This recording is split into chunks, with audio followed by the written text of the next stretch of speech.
Does SoFi have the potential to become the next Amazon? Before you grab your pitchforks, hear me out. Or better yet, hear it from Commander Noto himself. But it was also about being able to build a technology platform that could be reliable for the industry. All of, SoFi, other fintech companies, we all actually face the same challenges on the back end. We have to build security protections, fraud protections, systems of record. We have to be able to provide access on a real-time basis. And it quite frankly reminds me of the e-commerce or e-retail industry in 1999 when Amazon had to build all these technologies for their own company, and then they turned around and made them available for others. Welcome to Wealth Gambit. On this channel, we bring you interesting insights into stocks, fundamental analysis, and the latest news. Although we do like to see everyone make a lot of money, we're not financial advisors, so always do your own due diligence. We're going to be covering some very interesting points in this video, so make sure to stick through to the very end so you don't miss anything. With that being said, let's crack right into this. In this video, we'll go over SoFi's secret weapon, similarities between SoFi and Amazon, SoFi's long-term potential to become like Amazon, and how this could affect you as an investor. We don't want to waste your time, so we'll start off with SoFi's secret weapon. It's not a product or a service. It's actually a person, and that person is... Drum roll, please. Maria Renz. Who exactly is Maria Renz? Maria Renz is SoFi's executive vice president and group business unit leader for SoFi Money, Invest, and Credit Card. She worked at Amazon for 20 years, holding a variety of leadership positions. She actually launched Prime one-day shipping, led 80,000 associates, and served as Jeff Bezos' technical advisor. Whenever you learn anything new, it takes time, and usually there's a learning curve. Anthony Noto has Maria Renz on his team, who has 20 years of Amazon experience. So that's 20 years of data from one of the biggest, if not the biggest, e-commerce retailer in the world. Hundreds of years ago, we had different struggles than we do now. Companies gambled and went all out in building physical data storage and constantly invested more and more money into it. Then a man named Jeff Bezos came along and said, physical data storage is for losers. I got you guys. AWS, aka Amazon Web Services, became the end game for physical storage space. Instead, the spotlight is now on cloud storage, which basically means having to agree and sign a contract in exchange for a storage space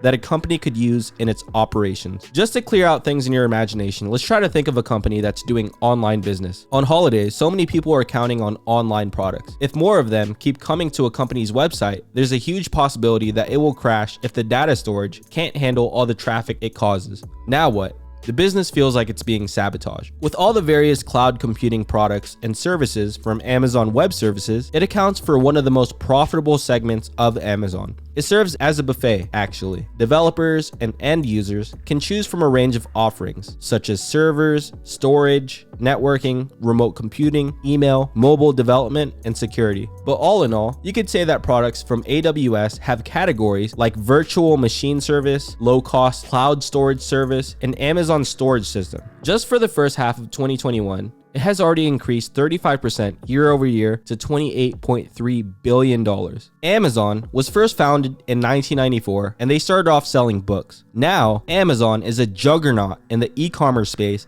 by having Amazon Web Services, Amazon Prime, Amazon Video, and the list goes on. One of Amazon's smartest moves was buying Whole Foods for a whopping $13.7 billion. That's not too bad, considering that's under half of what he paid out to his ex-wife, Mackenzie Bezos. They say Warren Buffett is the greatest investor of all time, but in reality, it's actually Mackenzie Bezos, the buy and hold queen. Just kidding. We love you, Jeff, but if you've gotten this far in the video, comment prenup down below.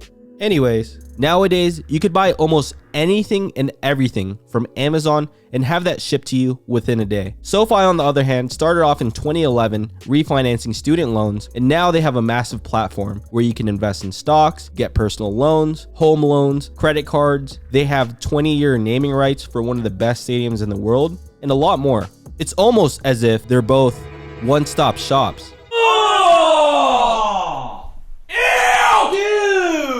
As we all know, Amazon was once a boring business with all that e-commerce stuff. But Jeff dreamt so big that he didn't mind criticisms for having consecutive net losses in their books for about 9 years after it was founded. It was in 2003 when they finally reported green in their books, their first profitable year, with a net profit of $35 million or 8 cents per share. This was the result of reinvestments of whatever they gain into what they think is the most valuable to their market. Since then, the company tried so hard to become the everything store, from consumer retail, cloud computing, entertainment, data science, robotics, and even healthcare. But to give you more hints why SoFi can be the next Amazon of the fintech space, here's Amazon's founder, Jeff Bezos.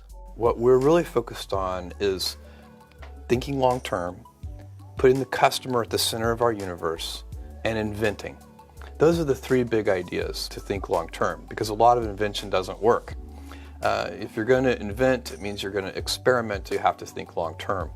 So these three ideas, customer centricity, long-term thinking, and a passion for invention, those go together. That's how we do it. And by the way, we have a lot of fun doing it that way. Yes, you're right. Innovation, the same thing that SoFi's been doing this past year. With the same multi-product business model, SoFi seems to take after Amazon's success. Just from this strategy, 35% of Amazon's revenue comes from what they call cross-selling, or the impact of their multi-product business model. Not only that, can you see the pattern where the most successful companies don't start off with net profit in their early years? You know, I think the core of the idea is that no one's truly innovated across a broad technology platform in financial services, and the thing that attracted me to SoFi is building on that and that opportunity to really create a new generation financial services company that leverages a technology platform, not in single point solutions, but in a broad-based way, the way Amazon has done in retail, or Priceline or Expedia have done in online travel. And I think there's a unique opportunity not just to deliver better products that are faster, more selection and more convenience, but to also wrap in a membership type of benefit so you feel part of a community and part of an education process, and quite frankly, a confidence that you're making the right decisions. And ultimately, I think we can be in a position to help people to achieve their financial independence, which is an emotional benefit on top of that rational benefit, and that's incredibly unique. So the company really captured one core product to begin with, student loan product, and has expanded into personal loans and mortgages and now wealth, and a lot more to come this year. What I'd say is we have to focus on the value proposition that we're creating for members, and we need to put our members' interests first. We'll compete on three core dynamics, including membership. So first, we want to have the best selection. And that's not just selection within loan products, but it's also selection in all the other products that you need as a consumer finance company. And it's not only products that we bring to market, but also we'll partner on products. So in the digital world, there's no physical product that we're selling, so there's infinite permutations of what we can deliver in selection, and we'll use machine learning and big data to deliver on selection. The second is convenience, and then third is speed.